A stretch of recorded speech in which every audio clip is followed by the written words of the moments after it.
ചായ കുടിക്കാൻ എത്തിയാണ്. എങ്ങനെയുണ്ട് 36 ദിവസം ഫിനിഷ് ആവുകയാണ്, എങ്ങനെ പ്രതികരിക്കുന്നു? അല്ല, ഇനി 2 ദിവസമുണ്ടല്ലോ.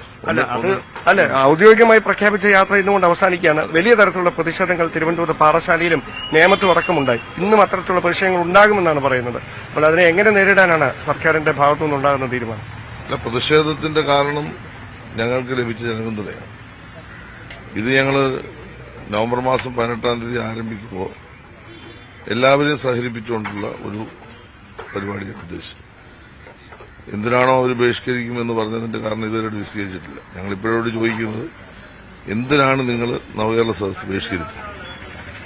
2, ഈ സദസ്സിൽ ഞങ്ങൾ ആരെയും ആക്രമിക്കുന്നില്ല. ഞങ്ങൾ പറയുന്നത് കേരളത്തിലെ പ്രശ്നങ്ങളാണ്.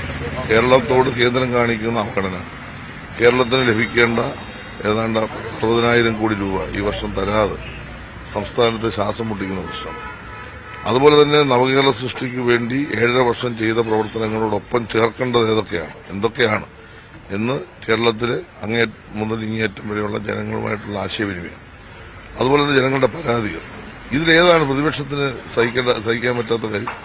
ഇതെല്ലാം കേരളത്തിന് വേണ്ടി ചെയ്ത ഒരു കാര്യം. അപ്പൊ കേരളത്തിന് വേണ്ടി ചെയ്യുന്ന ഒരു കാര്യത്തിൽ പ്രതിപക്ഷം ഇത്രയും വൈകാരികമായി പ്രശ്നത്തെ കാണുന്നില്ല. അതിന്റെ കാരണം ഈ ജനപിന്തുണയാണ്.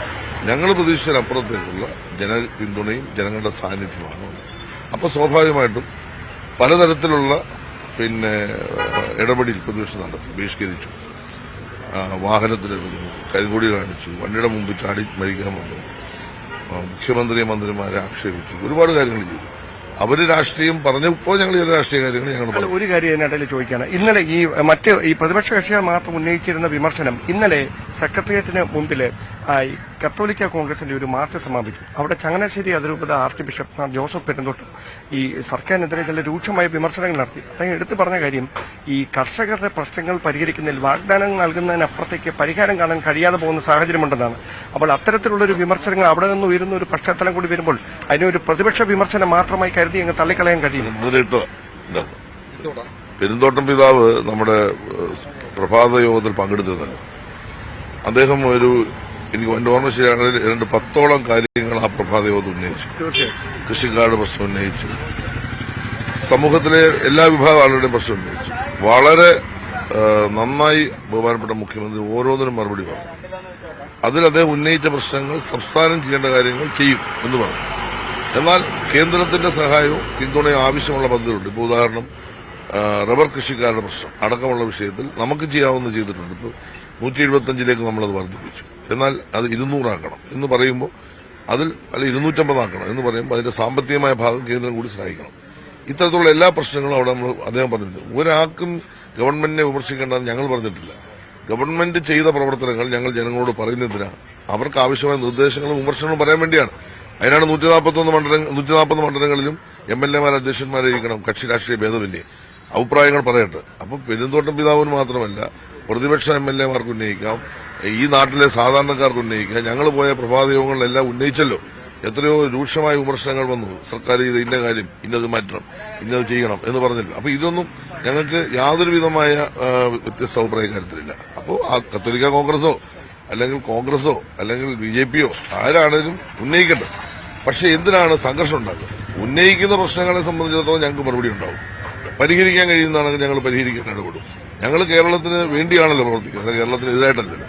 അപ്പൊ സ്വാഭാവികമായിട്ടും അക്രമസക്തമായ സമരങ്ങളിലേക്ക് വരികയും കലുഷിതമായ അന്തരീക്ഷം ക്രിയേറ്റ് ചെയ്യുകയും ചെയ്യുന്നത് ഈ ലക്ഷോപലക്ഷം ജനങ്ങൾ ഇതിൽ പങ്കെടുത്തതിന്റെ ഒരു പ്രതിഫലമായിട്ടാണ് ഞാൻ കാണുന്നത്. അപ്പൊ അവരുടെ കയ്യിൽ നിന്ന് ഉണ്ടായിരുന്ന എന്തെങ്കിലും ഒരു ഗുണം, നാട്ടിൽ പറഞ്ഞ കള്ളത്തരങ്ങളും തെറ്റായ പ്രചരണങ്ങളും അടിസ്ഥാനരഹിതമാണെന്ന് ജനങ്ങളോട് പറയാൻ ഞങ്ങൾ കഴിഞ്ഞു ഈ ഇത്രയും ദിവസം. ഞാൻ ഒരു കാര്യം മാത്രം അവസാനമായി ചോദിക്കുന്നത്, ഈ വലിയ തരത്തിലുള്ള സാമ്പത്തികമായ ഒരു പ്രതിസന്ധി നേരിടുന്നതിനിടയിൽ അല്ലെങ്കിൽ ഇത്തരത്തിലുള്ളൊരു ദൂർത്താണ് നടക്കുന്നതെന്നുള്ള ആക്ഷേപം പ്രതിപക്ഷം ഉന്നയിക്കുന്നതിനിടയിൽ അതിനെയൊക്കെ വെല്ലുവിളിച്ചുകൊണ്ടാണ് ഈ നവകേരള സദസ്സിൽ 36 ദിവസങ്ങൾക്കപ്പുറം സമാപിക്കുന്നത്. അവിടെയാണ് 1600 രൂപ പെൻഷൻ കിട്ടിയില്ല എന്ന വിമർശനം മറിയക്കുട്ടിക്ക് നടത്തിയെന്ന 80 വയസ്സുകാരുടെ ഭാഗത്തുനിന്നുണ്ടായിരുന്നത്. അത് വലിയ തരത്തിൽ പ്രതിപക്ഷ കക്ഷികൾ ഏറ്റുപിടിക്കുന്ന ഒരു സാഹചര്യമുണ്ടായി. അതിന് ഏത് തരത്തിലായിരിക്കും താങ്കൾ മറുപടി കൊടുക്കുക?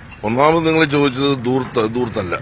കാരണം ജനങ്ങളോട് സംവദിക്കാനുള്ള അവകാശവും അതിന്റെ ആവശ്യകതയും ഈ ഗവൺമെന്റ് മനസ്സിലാക്കുമ്പോൾ ഞങ്ങൾ ജനങ്ങളോട് പറയേണ്ട കാര്യങ്ങൾ പറയണ്ടേ. ഞങ്ങൾ അങ്ങനെയാണ് ജനങ്ങളോട് പറയേണ്ടത്. അവരെ വിളിച്ചുകൂട്ടി പറയാൻ ചിലപ്പോൾ വേദി ഒരുക്കേണ്ടി വരും. അതിന് സംഘാടക സമിതിയുണ്ട്. സർക്കാരിന്റെ പണമല്ല ഉപയോഗിക്കുന്നത്. അത് സ്പോൺസർ ചെയ്തിട്ടുണ്ട്. ഓരോ സ്ഥലത്തും ആയിരക്കണക്കിന് കൂടുന്നുണ്ട്. അത് ഞങ്ങളോട് പറയും. അത് ദൂരത്തായിട്ട് കണക്കാക്കേണ്ടതല്ല. കേരള സംസ്ഥാന ഗവൺമെന്റിന്റെ ഖജനാവിൽ ഇതിനു വേണ്ടി കാര്യമായി പണമൊന്നും ചെലവഴിച്ചിട്ടില്ല. സംസ്ഥാനത്തെ ജനങ്ങൾ മുൻകൈയെടുത്ത് ചെയ്യുന്ന ഒരു സംഘാടനമാണ്. അതില് എല്ലാ വിഭാഗം ആളുകളുടെയും പങ്കാളിത്തം ഞങ്ങൾ ഉറപ്പുവരുത്തിയിട്ടുണ്ട്. അപ്പോൾ അത് ദൂരത്തായിട്ട് കണക്കാക്കേണ്ട കാര്യമില്ല. നമ്മുടെ നാട്ടിൽ നടക്കുന്ന സമ്മേളനം ദൂരത്താണോ? അങ്ങനെയാണെങ്കിൽ ഓണാഘോഷം നമ്മുടെ ദൂരത്താണോ? അങ്ങനെയാണെങ്കിൽ പള്ളിപ്പെരുന്നാൾ നമ്മുടെ ദൂരത്താണോ? അല്ലെങ്കിൽ അമ്പലത്തിൽ ഉത്സവം ദൂരത്താണോ?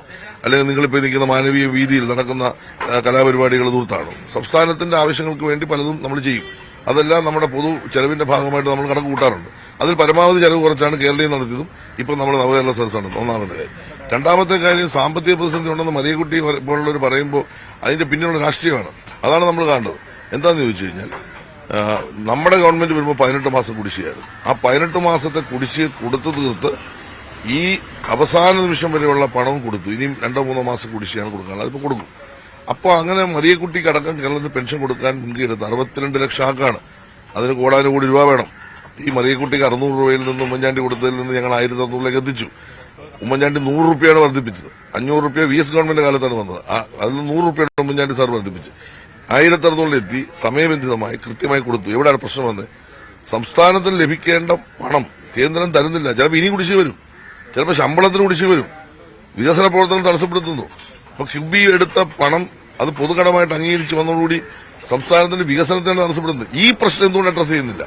ഇതാണ് മാധ്യമങ്ങളും ഇതാണ് പൊതുസമൂഹം ചർച്ച ചെയ്യേണ്ടത്. അല്ലാതെ മറിയക്കുട്ടിക്ക് 1600 കൊടുക്കുന്ന നല്ല പ്രശ്നം. മറിയക്കുട്ടിയെ പോലുള്ള കേരളത്തിൽ 62 ലക്ഷം മറിയക്കുട്ടിമാർക്ക് പെൻഷൻ കൊടുക്കും. കൊടുക്കത്തില്ലെന്ന് ഞങ്ങൾ പറഞ്ഞിട്ടില്ല, കൊടുത്തിരിക്കും. അതിന് അവര് രാഷ്ട്രീയമായി ഉപയോഗിക്കാൻ വേണ്ടി ആ പാവത്തിനെ വിളിച്ചുകൊണ്ടുപോയി കോടതി കേസ് കൊടുത്തു. കോടതിയുടെ മുമ്പിലേക്ക് അഭിഷേകം നീക്കി. അത് കോടതി പറയട്ടെ. മറിയക്കുട്ടിക്കും കൊടുക്കും, എല്ലാവർക്കും കൊടുക്കും. പക്ഷെ കൊടുക്കാൻ പണം വേണം. പണം ഇവിടുന്ന് സംസ്ഥാനം ശേഖരിക്കാൻ കഴിയുന്ന 23,000 കോടി രൂപ തനത് ടാക്സ് ഏറ്റവും നല്ല ഫിനാൻസ് മാനേജ്മെന്റ് ആണ് ഇപ്പോൾ കേരളത്തിൽ ഈ വർഷം നടപ്പാക്കിയത്. കാരണം 23,000 കോടി രൂപ തനത് ടാക്സ് പിരിച്ചു. എന്നിട്ടും കേരളത്തിലെ പ്രശ്നങ്ങൾ തീരുന്നില്ല. ഈ പ്രശ്നങ്ങൾ തീരണമെങ്കിൽ 60,009 കോടി രൂപ സ്റ്റേറ്റിന് കിട്ടാനുണ്ട്. ഇത് തരുന്നതിനെ പറ്റി ചോദിക്കുമ്പോൾ ഇവിടെ ദൂരത്താന്ന് പറഞ്ഞാൽ പറ്റുമോ? അല്ല, ഇവിടെ പദ്ധതി വിഹിതം ചെലവഴിക്കുന്നതിൽ വീഴ്ച സംഭവിക്കുന്ന തരത്തിലുള്ള ആക്ഷേപം കേന്ദ്രമന്ത്രിമാരടക്കം ഉന്നയിക്കുകയാണ്. പല അവസരങ്ങൾ ഉന്നയിക്കുന്ന ഒരു സാഹചര്യം കൂടിയുണ്ട്. ഞങ്ങളിപ്പോ ഒരൊറ്റ കാര്യം ചോദിച്ചോട്ടെ. ഞങ്ങൾ ചെലവാക്കി, നിങ്ങളും ഞങ്ങളും കൂടെ ചേർന്ന് ചെലവാക്കിയ ബന്ധമുണ്ട്. ആ പണം ഇങ്ങോട്ട് ഒരുമിച്ച് ചെലവാക്കിയല്ലോ. ഇപ്പോൾ 40% സ്റ്റേറ്റ് അല്ലെ 60% സ്റ്റേറ്റ് എന്ന് പറയുന്ന സെൻട്രൽ സ്റ്റേറ്റ് സ്കീം ഉണ്ടല്ലോ. ഇപ്പൊ വിദ്യാഭ്യാസ മേഖലയിൽ ഉച്ചഭക്ഷണം നിങ്ങൾ ആ പൈസ ഉണ്ടോ? നിങ്ങൾ കണക്കിൽ നിന്ന് എന്നെ കണക്കുള്ളതല്ലേ? ഇതൊക്കെ ചുമ്മാ പറയുകയാണ്. കേന്ദ്രം കടുത്ത സാമ്പത്തിക പ്രതിസന്ധിയിലാണ്, ദാരിദ്ര്യത്തിലാണ്. ആ ദാരിദ്ര്യത്തിലും സാമ്പത്തിക പ്രതിസന്ധിയിലും പെട്ട കേന്ദ്രത്തിന് എല്ലാ സംസ്ഥാനങ്ങളെയും ഈ തരത്തിൽ സാമ്പത്തികമായി വരിഞ്ഞു മുറുക്കി കേന്ദ്രത്തിന്റെ നിലനിൽപ്പ് നോക്കുന്നു. അതിന്റെ ഭാഗം കൂടിയാണ് കേരളത്തോട് കാണിക്കുന്നത് ഞാൻ വിശ്വസിക്കുന്നു. പക്ഷേ കേരളത്തോട് ബോധപൂർവമായ ഒരു ശ്രമമുണ്ട്. കാരണം ഇവിടുന്ന് 1 രൂപ പിരിച്ചുകൊണ്ട് പോയാൽ അതിന്റെ 0.46 ഇവിടെ കിട്ടുന്നുള്ളൂ. ആ പണം ഇവിടെ കിട്ടുന്നുള്ളൂ. പക്ഷെ സ്റ്റേറ്റിന് ഇവിടുന്ന് പിരിച്ചുകൊണ്ട് പോകുന്ന കാശിന്റെ തുല്യമായ വിഹിതം സ്റ്റേറ്റിന് കിട്ടിയാൽ തന്നെ നമ്മുടെ പ്രശ്നം തീരും. അപ്പോൾ വളരെ നന്ദി. ഞങ്ങളോടൊപ്പം ചേർന്നതിന് ചായ കുടിക്കാം. അപ്പോൾ ഇങ്ങനെയാണ് കാര്യങ്ങൾ. എൽഡോ അദ്ദേഹം പ്രതികരിച്ചത് കണ്ടല്ലോ. അദ്ദേഹം വലിയ തരത്തിലുള്ള വിമർശനം, വിഷയ ദാരിദ്ര്യം കൊണ്ടാണ് ഇത്തരത്തിലുള്ള പ്രതിഷേധവുമായി പ്രതിപക്ഷം തെരുവിലേക്ക് ഇറങ്ങുന്നത് എന്ന ആക്ഷേപമാണ് മന്ത്രിമാരൊക്കെ ഈ പ്രഭാത സവാരിക്കിടെ നമ്മളോട് ഉന്നയിച്ചുകൊണ്ടിരിക്കുന്നത്. ശരി, ഡാൻ